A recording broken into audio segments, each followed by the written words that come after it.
Hi everybody, my name's Wendy and I'm with my husband Dave here in our kitchen here in central Alabama. And I wanted to take a couple of minutes, I've been wanting to do this video for a while and I keep putting it off. But every time we do a raw puppy food prep for our, boy, she's what, 9-10 months old now already, puppy Beagle mix, Abby, and we have been raw feeding her since she was born, basically since she was 6 weeks old. And so basically she eats like we do, with the only exception of that her meat is raw. So I've been wanting to share this as I have my spread here, because right now as a puppy she's being fed a balanced diet by, and I've got so we go by the NRC guidelines, the National Research Council, and also the BARF diet for dogs, the biologically appropriate raw feeding. So I've got the spread in front of me, so I just really wanted to take this opportunity to share with you, and if it's something that you guys have been wanting to do for your dog, any of your animals really, but specifically for your puppy starting out, or maybe your dog, cat, but specifically this diet is geared for dogs. And so it's also based upon the puppy requirements as far as caloric intake, a completely balanced diet, including all of the additional nutrients that we add to her weekly food. So we do a weekly food prep. We usually do about 7 to 10 days, depending on how much food we've got at one time. And we weigh it out. I just have a small kitchen scale here, so we just weigh it out. She is about 29-30 pounds right now. She is at about 20, this is Dave, she's at about what, 3 ounces a day of food complete, total, I think it is. 22 ounces plus the other things that we give. Plus the other, yes, other stuff, which I'll get into in a moment. So right now she eats about 16 ounces of that, I believe, is meat, correct? And a combination of muscle meats and organ meat. And I think, the rest is... Yeah, if you don't add the liver. So meat products, it's around 19 ounces. About that. Because I do about 13 ounces of a combination of vegetables, and then an additional half of that is fruit, additional fruits that we add. So so I usually do anywhere between 13 and 16 ounces of vegetables, and then half of that is fruit. So 6 ounces for and I don't know what that is in in metric. But then Dave is stirring up right now a combination of what have we got in here? So we typically will always do the same combination, but in different proportions of the meat. So we've got, was that beef, chicken, pork. And today is chicken liver. Is there any liver. Chicken livers? Chicken liver. We alternate between that and beef liver, and then also we added gizzards today as well. So that's and because she's a puppy now, it's a combination of all of these things. So we make sure that she gets a balanced diet every day. As they get older and progress, and there's a lot of wonderful videos out there that we have learned a lot from. If I remember, I'll put the links to everybody where we've gathered some of our information as well to help all of you if you're new to all of this. So I just wanted to kind of help. If you're interested, comment below. Yes, please, and ask questions. And we could provide sources of information. So because a lot of people are a little afraid because they don't really know where to start, how to do it, how much does my dog weigh, how much do they have to eat. And so there are guidelines out there that Dave has been really diligently researching. Actually, we started looking into it before Abby was actually a part of our lives, when we were anticipating possibly bringing a puppy into our lives. We had already decided we wanted to go this route, so we started doing research prior to that, in addition to making our own bug repellents and things along that line. So I've just learned from everybody else, but I wanted to share just what I've got right here. So I've got my little puppy apron here, and I've really got plethora. It's kind of hard to see. So I've got some kale, and we alternate different amounts depending on what's great, what I've got available at the grocery store, what looks good, what we're buying for us. And I just make sure when I'm buying for us, I buy enough also for Abby. So this week we've got kale, which this is going to last a long, long time. She only needs a little bit of the vegetables each day. So I weigh it out, we add it to the meat mixture, and then we separate it into just little square lunch containers. They hold the whole thing, 22, 23 ounces. And I'll share just quickly at what nutrients and that we add as well. So we've got kale, okra. A lot of this is from the local farms. So we go to the farms, the places that have the farm fresh vegetables when we can, and organic when I can. And so okra was fresh, so we got fresh okra. We got some carrots, some peppers, and I wanted to mention a little bit of garlic. Yes, we've been giving her garlic only, and this is by recommendation from a veterinarian, in very small amounts. And I will tell you, between that and the preparations that we use, the natural preps that we use for bug spray, and we're in the middle of Alabama, and she's been here since November, and I think we've only found one tick on her, and it wasn't even really on her really that had attached really.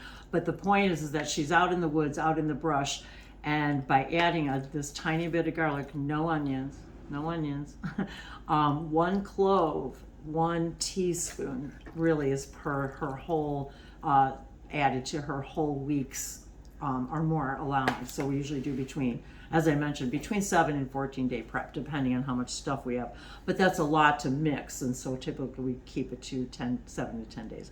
So we've also got spinach, strawberries, blueberries, green beans.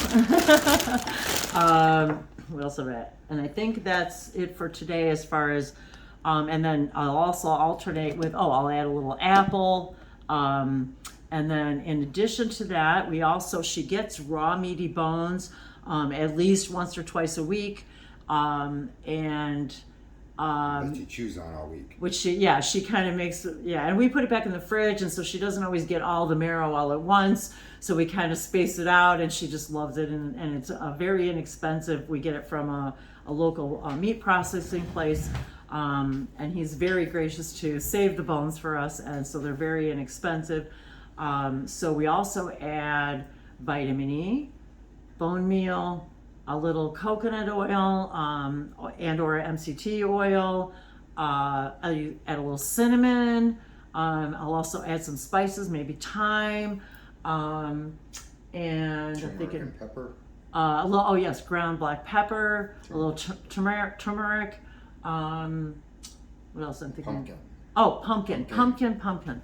Pumpkin is a really wonderful addition to their meals. It is a natural dewormer, and it takes care of all tummy upsets. And I will answer the question right now. Since she was 6 weeks old and been on this diet, she's really, I think maybe all but one time, and there was a reason for that, and I'll think of it, but where she does not have loose stools. She just doesn't. And she's regular. She's so we monitor, and she's so she's never had any issues in that respect. So I wanted to add that. I wanted to add that into that as well. So I was thinking, Kelp powder. Oh, kelp powder. That's another thing that. And I just, as far as the pumpkin goes, typically sometimes we'll add maybe just a teaspoon to her meal. If I haven't added it to the whole batch, Otherwise, we use, I don't know, maybe a half a cup or something to the whole week's worth. And so it seems to work really well for her.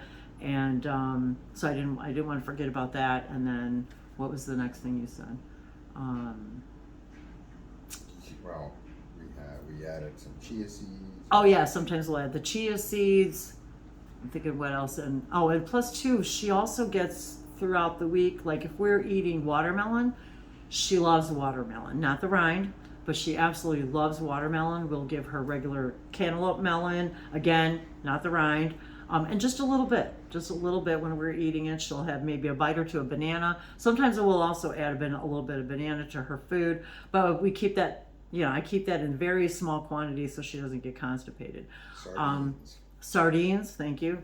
Fish. So we haven't been able to find yes, other fish options this for is the us thing. or her. For us or her, we have not actually. Fish has been.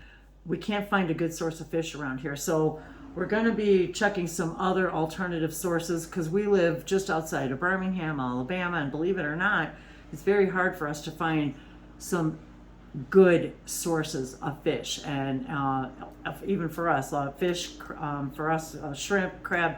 We haven't really been able to, haven't been able to find some really good sources for that. Certainly not at the local grocery stores. So we haven't been wanting to give it to her either, for a variety of reasons. And we do put sardines in her food. That was the other thing. No salt, no salt. And so far, I think Walmart really has been the only place that we've been able to find sardines with no salt in them. So that's another thing. Mackerel we can't find with no salt. So we're on the lookout for some rainbow trout that we could perhaps find fresh. But finding this stuff fresh and available and economical is another thing. So, and then to answer that, it costs us a little bit more.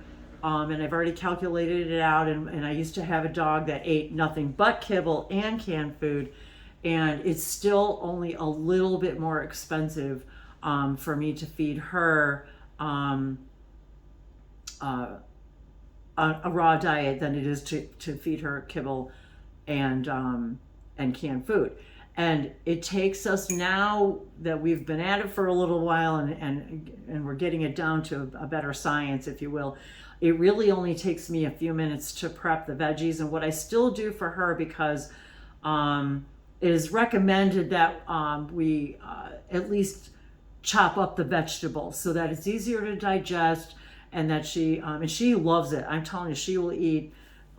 She really does love fruits and veggies. She'll eat strawberries right out of her hand, and she'll even eat spinach and kale, and so she really does love them by themselves as well. But once they're mixed together, she really likes it. And so I chop it up in this. I just have this little. Right now, I just use this. You can use because it's the biggest one I have right now.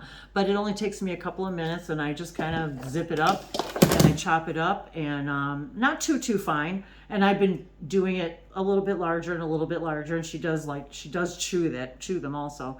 And then I've tried chopping it too. It's just, honestly, it's just a little bit easier to chop it up in the chopper than to have to chop it all by hand, but it still doesn't really take that long even by hand. So, and the food processor. Yeah, so if you've got a larger.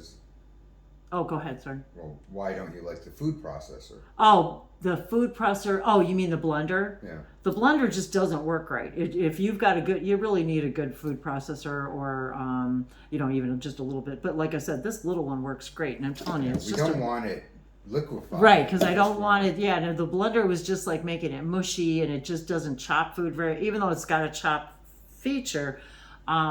And we used to grind the meat too, but that was when she was very little, and we really didn't do that long, actually. It didn't take long before we realized she really needs to chew the meat. And so we do still chew it in large chunks, I cut it in large chunks, so she does still have to chew it, and we mix it with the vegetables, and we actually freeze all of them, and then just take out maybe 2-3 days worth as they thaw throughout the week. And then, I guess total prep time, usually, we've got it down to probably about an hour and a half, to be honest, by the time Dave cuts up all the food and up all the meat. And of course, there's shopping time. Now, yes, I could have dog food delivered to my door, and I used to do that. I will say that if I were to go looking for what I would consider a better kibble, but there really is no such thing as good or better kibble. There just isn't. It doesn't really matter how much you're spending.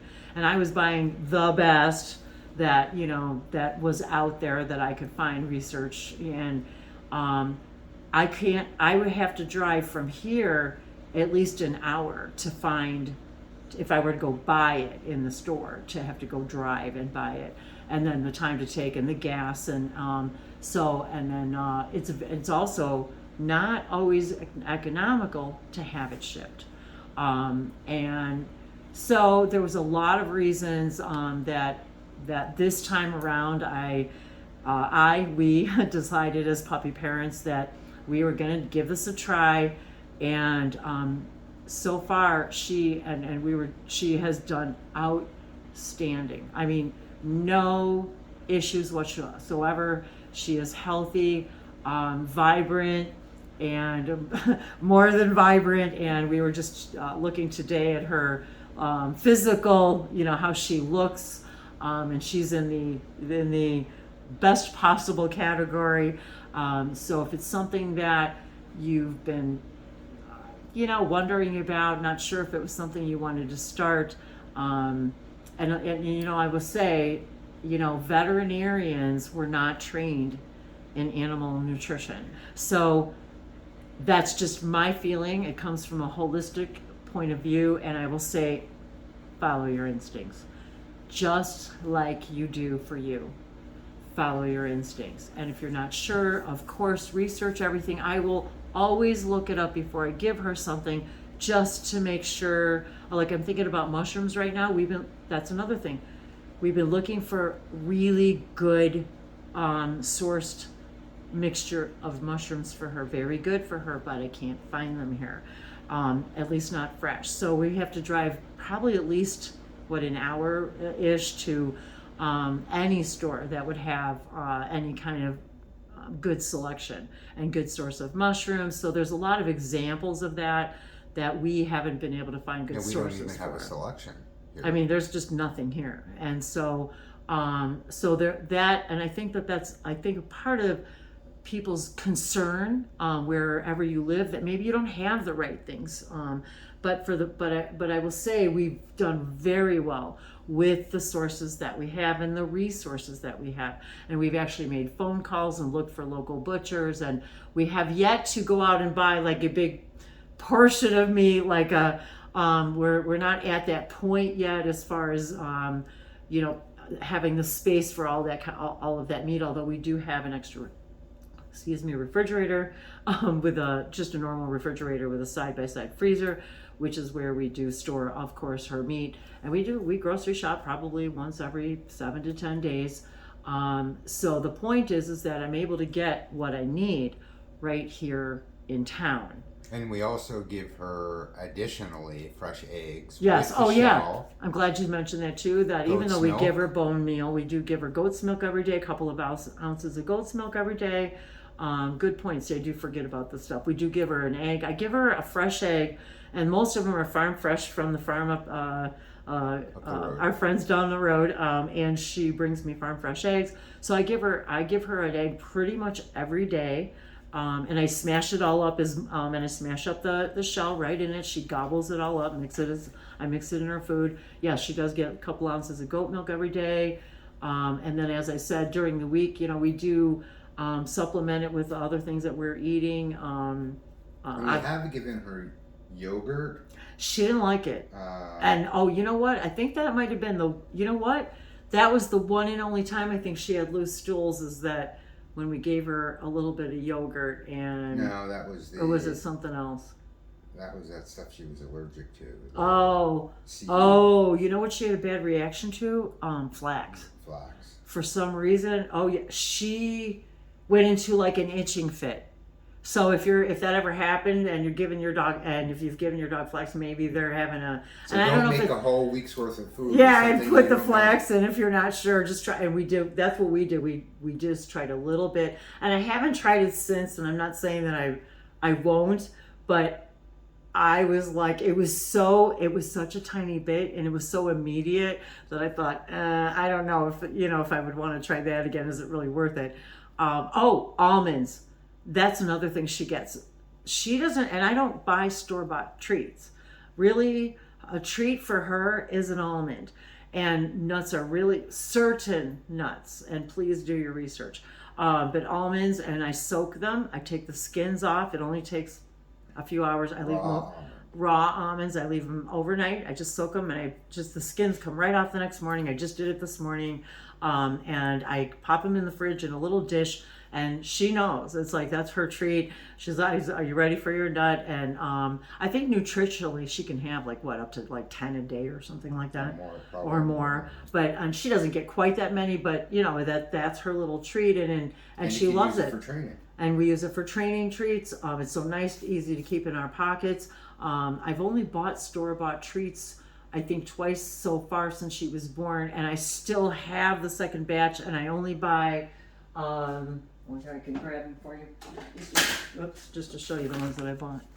So I just bought these, and I mean, this is a little bag, and this is it's already lasted her months and months, because I very rarely give it to her. And then I got this one, and I have no affiliation with any of these, unless they want to send me stuff. And then these we found that she likes, but we've had this bag for months, because I really I opt for the raw version of whatever, and she loves a strawberry. And of course no grapes, and no raisins. But she'll blueberry. I'm looking to see a little bit of blueberries.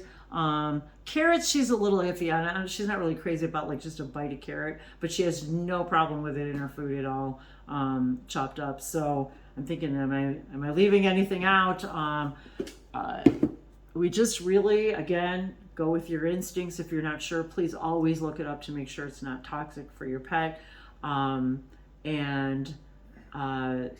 Really, so far we've kind of found that on average, as they get older, now that she's approaching a year old, then that's what I was going to say, is it doesn't necessarily have to be a whole mixture of all these meats every single day. We would like to get to that point where, for example, she would be eating chicken one day, and maybe pork the next, and also making sure she's getting her the organ meats that she needs, in addition to that, on a regular basis. And again, I don't even think that needs to be every single day. But do your research, do your homework. And we've calculated out the caloric value. Oh, yes. Of the combinations. Thank you for saying that. Meats. So the portions that we've created gives the right amount of calories daily. Yes. If we start changing over to, let's say, chicken one day, chicken has got half the calories as steak or pork. She might need twice the amount of food to have only chicken that day. Exactly. So these are things to keep in mind. So he does keep that and I'm glad you mentioned that as well, because we do take that into consideration as well, the caloric value of each one of the meats, and how proportionately and different cuts of the same meat also differ a little bit. A little bit. So the averages that you see, on websites and stuff, are averages. You can never really calculate it 100%. And this is the thing too. You really can't calculate it 100%. And what makes kibble and canned food nutritionally balanced is simply an added powder substance that they add to the food to make sure it meets some guidelines someplace that said that is what creates a nutritionally balanced pet food, whether dry or wet. And I'm pretty sure that's for any pet. So we have found and believe that even making pretty moderate errors in the nutritional balance is still better than giving them food that we already know is detrimental to their health. Correct. So the way that the typical dog food is created, certainly the kibble, is not healthy. Exactly. And I saw the effects of this, you guys, and as a doggy mom, I fed my dog differently, and he was 10 years about when he passed, and he, and I fed him all the wrong things.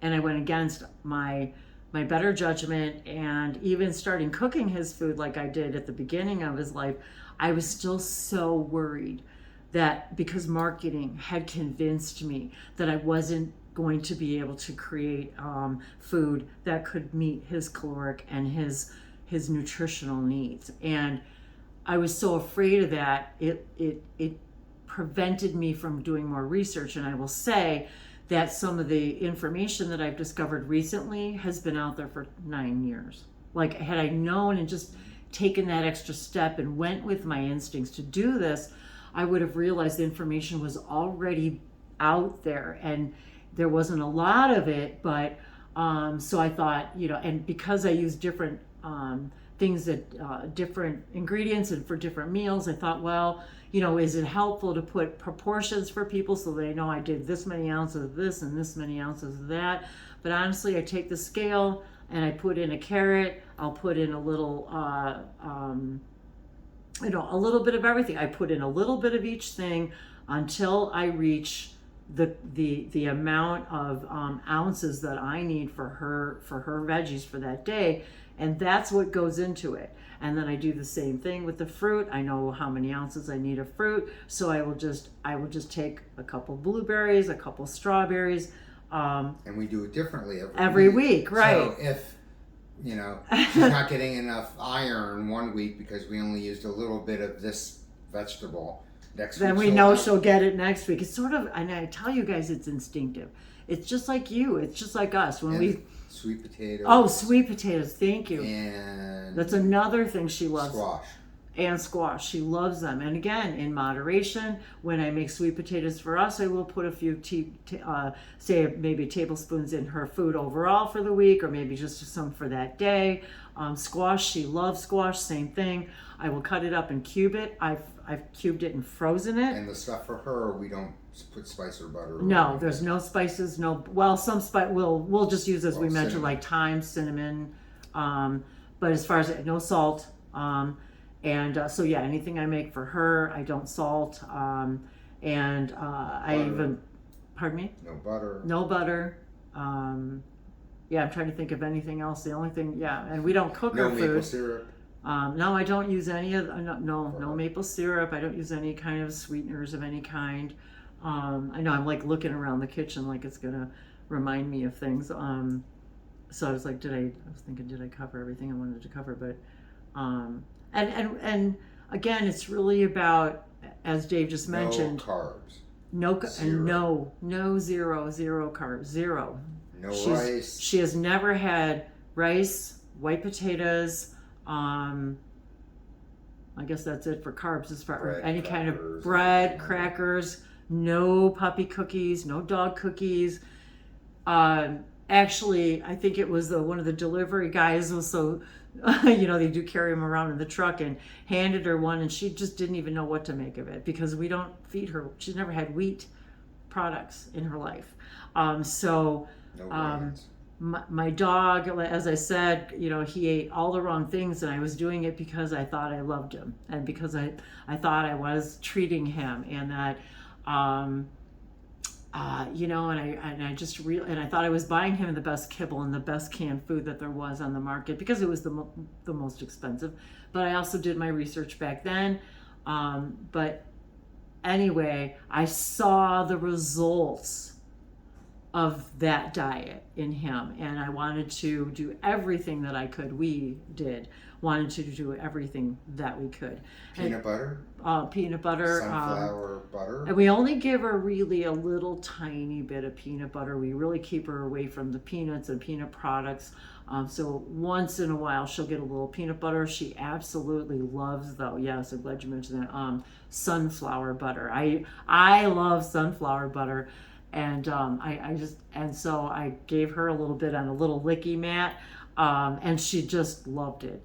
So I was thinking of what other things that we might give her during the week that I might have left out, but I think that's I know every time I think I've got it all, then you remember something new. So yeah, we're just wanting to do the best that we can for her and for us. I mean, we buy this is food that we buy for us to eat as well. So I just, again, incorporate making sure that I have enough for her on a weekly basis. And really, again, you know, for the time prep it takes, and it used to take us a lot longer. And I mean, you can't really, I don't really count the shopping that much and the driving, because I would probably have to do that anyway. But in general, like I said, we can get everything within pretty much 15 minutes of our home and feed her a very healthy diet. And yes, even if we don't get everything every single time, I think it's still a better choice. And I hope that this inspires all of you to just go with your gut, literally follow your instincts, and just watch YouTube videos, do your research. It's less than $2 a meal, I think. And I think that's what we, yes, I think 3 that's, times a day. we calculated it out. Yes, it's literally less than $2 a meal. Cheaper than McDonald's. Seriously. So if you guys look at it that way, and maybe calculate what you're spending on treats and what you're spending on other stuff that we buy for them, and I bet if you added it up, it probably would come pretty close. And as Dave said, I think, I'm glad you mentioned that, because I wanted to say that's probably about what we spend for her on a daily basis. Is we calculated it out to be about $5 ish, you know, and that really includes pretty much everything. So I think that was it for now. If there's anything else, you know, of course we'll watch out for other videos, and sometimes I just do shorts of what I'm including that week. And I've thought about putting some recipes together for people, so if it's something that you guys are interested in, just let us know. I hope you enjoyed this video. I hope it's been informative. You know, we really devoured the internet and YouTube looking for information while we were going through this, and we really only found, like, seriously less than a handful of people that were out there sharing this and helping people make these decisions with really good information. So yes, as Dave said, you know, we'll put links to some of the people who have helped and inspired our journey along the way. And we've seen videos that we thought that doesn't make sense. And then we've seen other new experts watch their videos and say, "Oh my God, how could she be telling anyone to do this? This is horrible." They're like, "Why are they putting rice in there?" They're like, "No, why? No." So, and if you're doing it, that's okay. It's, you know, there's always room for change. It's not as expensive as we think it is. But if you're adding rice, you're wasting your money. Because even though rice is cheap, it's not doing anything healthy for the dog. And again, we are, although we eat many of the same things, dogs' digestive systems are not the same as ours. And so rice and pasta and carbs and bread are just really not something that should be a part of a dog's diet. And some people don't really like it in their own diets either. So and the BARF, that's biologically appropriate raw feeding, and then NRC is the nutritional or Nutritional Research Council, excuse me. So the BARF idea, and we've combined them, so yes, it's really BARF based, but it includes the NRC. It's kind of a nutritional combination of both. But the idea behind BARF is, if your dog can't run out through the field and catch and eat the thing, it's probably not what they should be eating. Right. So, and that doesn't include going through and there's a lot of raw feeders out there who will go and do the actual, you know, the whole food, the whole frozen prey. We don't, fresh. or fresh prey. It's all in what you're comfortable with. And we weren't quite that comfortable. We don't let her hunt for herself. I don't let her hunt for herself, and I don't buy prey with the bones and the feathers, and though she will get an occasional chicken foot, it doesn't seem to be something she's actually very excited about. Honestly, it was not something she took down well. She didn't really like chewing it up much, and it really didn't come out well in the end, let's just say. So it just kind of made her uncomfortable. And we did try it a couple times at different intervals, and it just was not something that sits with her. So we just stick to the raw meaty bones. And it might have been more us because. And we were kind of ewy about it, and some people, anyway. And well, just because she wasn't, and she was smaller, but she wasn't yeah, chewing the bones she really wasn't enough for our comfort. Exactly. It was like, it was probably okay. Even the chicken feet.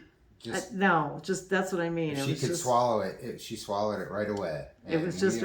It was not in my comfort zone, but yeah. So we printed out the cheat sheets to hang on our fridge, just to remind us of what other things to put in there. We find it very informative and valuable. But I'll say, once you start doing it for a little while, you just know what to do. It's all instinctive. So I don't want to keep this video any longer than it needs to be, but we appreciate you watching, and once again hope this inspires you to take any steps toward offering your beloved pets a more appropriate diet that doesn't include kibble and canned food, so that we can start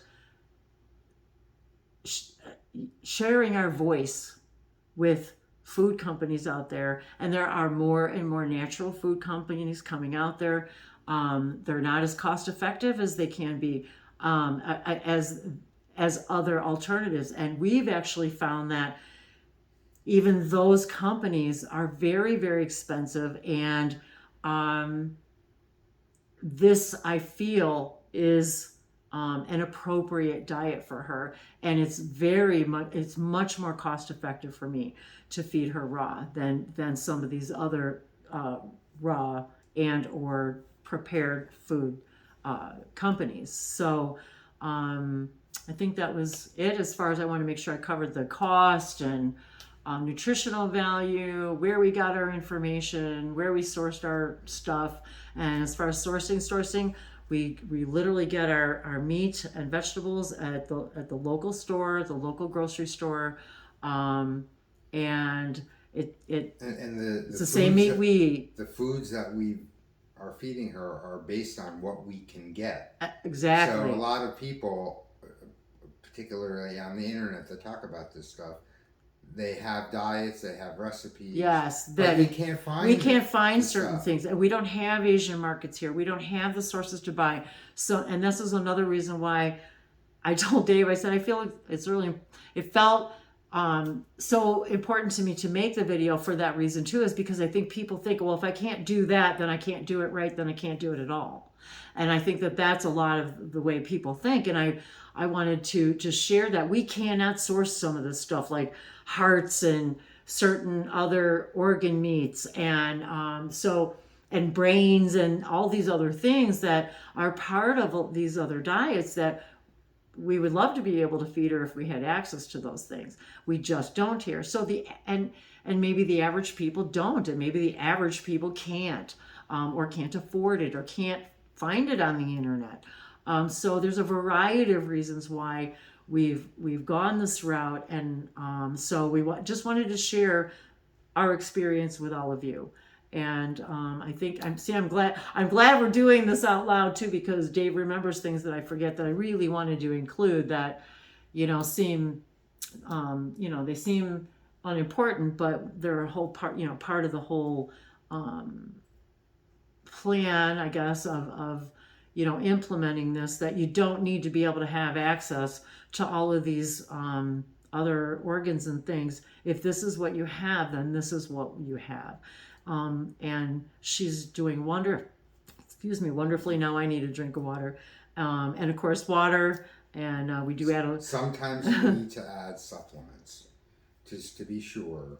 And that's what we do. And that's what we do. So we just add like I said, did I cover all the supplements? I think we did. There is really not many. Bone meal, vitamin E. And the bone meal we use has got some other stuff in it to balance the nutrients in it, so it could be absorbable. Right. And we just buy the bone. That we do buy online in a can. We had pumpkin powder that had some other things. But we didn't. Also, we just found the pumpkin actual natural, and nothing in it, just pure pumpkin in the can. No Nothing else added, no sugar, no But spices. sometimes the stuff in the pumpkin powder is beneficial also. So Yes. And we did. And you can alternate too. You have to do your own research to see, what yes. you're comfortable with. Exactly. And I make my own bone broth for us.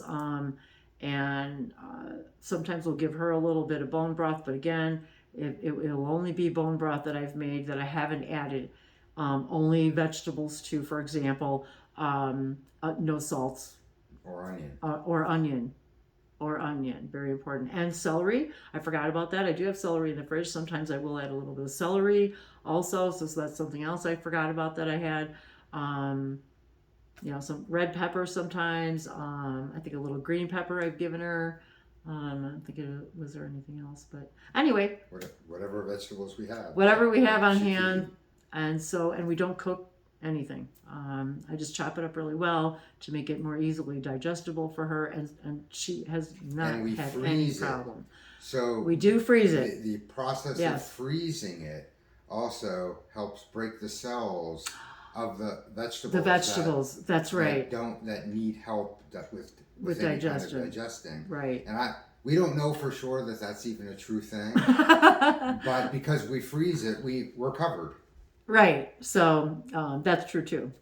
So I was thinking if there was any other benefits to freezing, I suppose other than, I don't know. I guess. Because it lasts a week. Because it lasts longer, really. That's why. So, but yeah, I think that's about it. So thanks again. Thanks for being with us. I'm Wendy. That's Dave. And we always want to live our lives from a more higher state of consciousness. And so if we can help all of you make choices from your heart and your instincts and knowing what's best for you and your beloved furry friends and feathered friends. So much love. Bye, everybody.